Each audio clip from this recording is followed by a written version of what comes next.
Maybe you can see this mound of dirt behind me.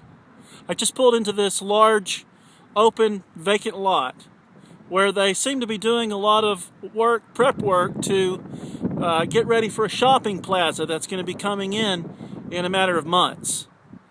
And the general term for what they're doing right now is called dirt work. And that's basically leveling out the area, taking out all the roots, all the weeds, all the brush, to flatten the surface out so they can start pouring foundation for buildings and for the parking lots.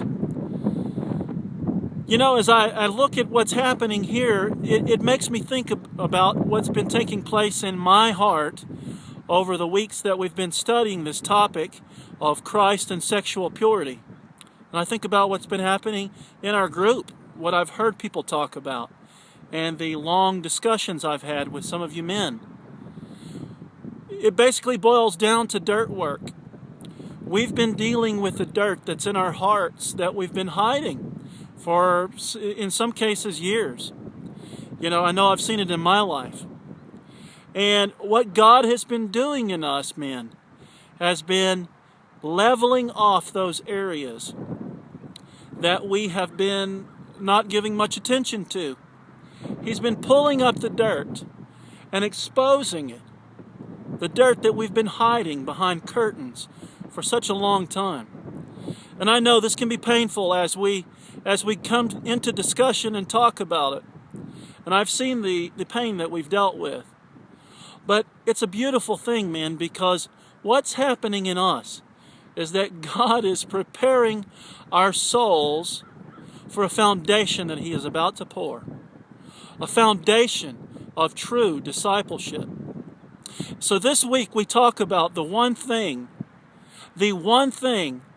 that will help us as disciples to conquer sexual temptation, to prevent us from clicking from our chat room to the porn site, and that is to see Christ as supreme over all things in our life. And that's a question I need to ask you today. Is He supreme in your life? Is He over all things? The sun in your solar system, the epicenter of your life, of your activities. So we'll talk about that this week as we conclude this study on Christ and sexual purity, the supremacy of Christ in all things. So I encourage you, men, come with me and allow the dirt work to continue as we grow together. God bless us all.